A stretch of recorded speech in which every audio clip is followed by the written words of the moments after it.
हर साल लगभग 10 लाख लोग यूपीएससी की सिविल सर्विस परीक्षा के लिए अपनी दावेदारी पेश करते हैं। इसका मतलब ये हुआ कि लगभग 10 लाख लोग आईएएस बनने का सपना देखते हैं, मगर सफलता तो सिर्फ कुछ 100 लोगों को ही मिलती है। तो ये बात अपनी जगह सही है कि टोटल नंबर ऑफ सीट्स बहुत ही कम है, लेकिन ये भी तो सच है ना कि एक एक नंबर से कई हजार लोग पिछड़ जाते हैं। तो यानी कि मसला इंटेलिजेंस या नॉलेज का नहीं है, बल्कि किसी और बात का भी है।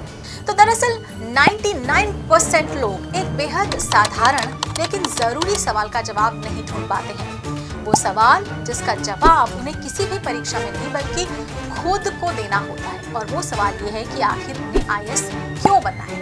यदि आप भी आईएएस बनना चाहते हैं तो आपको भी सबसे पहले इस सवाल का जवाब ढूंढना चाहिए, और यदि आप नहीं ढूंढ पा रहे तो आप इस वीडियो को जरूर देख लें। नमस्कार, स्वागत है आपका प्रभात एग्जाम के YouTube चैनल पर। ये एक ऐसा प्लेटफॉर्म है जहां आपको मिलती हैं सभी कम्पिटिटिव एग्जाम से जुड़ी महत्वपूर्ण जानकारियां जो आपको किसी भी एग्जाम में सफल होने में काफी मदद कर सकती हैं। अगर आप हमारे YouTube चैनल पर पहली बार आए हैं तो हमें लाइक और सब्सक्राइब जरूर कर लें, और हमारे लेटेस्ट वीडियोस और अपडेट सबसे पहले आप तक पहुंचे इसके लिए बेल आइकॉन को प्रेस करना ना भूलें। दोस्तों, हम सबका जीवन में कोई ना कोई लक्ष्य जरूर होता है, और उस लक्ष्य निर्धारण के पीछे कारण भी होता है। 90s के दशक में जब हमारी अर्थव्यवस्था को बाहर की दुनिया के लिए खोला गया तो युवाओं के लिए अनेक प्रकार की जॉब अपॉर्चुनिटीज उभर कर सामने आने लगी, और लोगों ने इन मौकों का भरपूर फायदा भी उठाया है। अब आप चाहे जो भी करियर पाथ चुने, उसके पीछे कोई ना कोई कारण जरूर होता है। कोई अपनी गरीबी से बाहर निकलना चाहता है, तो कोई किसी फील्ड में अपना टैलेंट दिखाना चाहता है।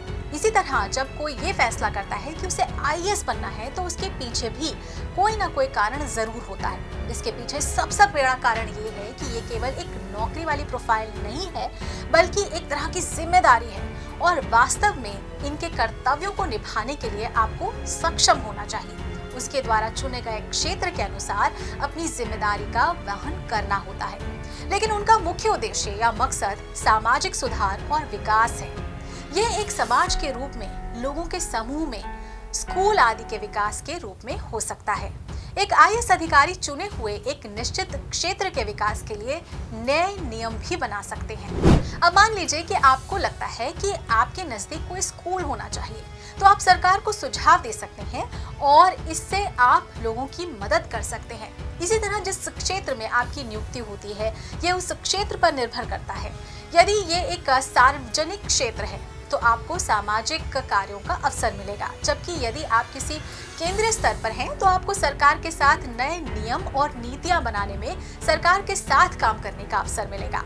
विभिन्न मंत्रियों के अधीन आईएएस अधिकारियों का एक समूह होता है, और यही अधिकारी उन्हें सलाह देते हैं, और ये हमारे राष्ट्र के निर्माण और विकास में बहुत महत्वपूर्ण भूमिका निभाते हैं। तो आज सिविल सेवकों के पास कार्य करने की व्यापक शक्तियां हैं, जिस कारण कई बार उनकी आलोचना भी की जाती है। लेकिन यदि इस शक्ति का सही से इस्तेमाल किया जाए तो ये देश की दशा और दिशा दोनों बदल सकता है। यही वजह है कि बड़े बदलाव या कुछ अच्छा कर गुजरने की चाह रखने वाले युवा इस नौकरी की ओर आकर्षित होते हैं, और इस बड़ी भूमिका में खुद को शामिल करने के लिए सिविल सेवा परीक्षा में सम्मिलित होते हैं। ये एकमात्र ऐसी परीक्षा है जिसमें सफल होने के बाद विभिन्न क्षेत्रों में प्रशासन के उच्च पदों पर आसीन होने और नीति निर्माण में प्रभावी भूमिका निभाने का मौका मिलता है। इसके अलावा आकर्षक वेतन, पद की सुरक्षा, कार्य क्षेत्र का वैविध्य और अन्य तमाम प्रकार की सुविधाएं ही नहीं मिलती, बल्कि देश के प्रशासन में शीर्ष पर पहुंचने के अवसर के साथ साथ उच्च सामाजिक प्रतिष्ठा भी मिलती है। हमें आए दिन ऐसे आईएएस, आईपीएस अधिकारियों के बारे में पढ़ने सुनने को मिलता है जिन्होंने अपने जिले या किसी अन्य क्षेत्र में कमाल का काम किया हो। इस कमाल के पीछे उनकी व्यक्तिगत मेहनत तो होती ही है, साथ ही इसमें बड़ा योगदान इस सेवा की प्रकृति का भी है, जो उन्हें ढेर सारे विकल्प और उन विकल्पों पर सफलतापूर्वक कार्य करने का अवसर प्रदान करती है। कुल मिलाकर सिविल सेवा में जाने के बाद हमारे पास आगे बढ़ने और देश को आगे बढ़ाने के लिए अनेक अवसर होते हैं। सबसे बढ़कर हम एक साथ कृषि, स्वास्थ्य, शिक्षा, प्रबंधन जैसे विभिन्न क्षेत्रों के विकास में योगदान कर सकते हैं, जो किसी अन्य सार्वजनिक क्षेत्र में शायद ही संभव हो।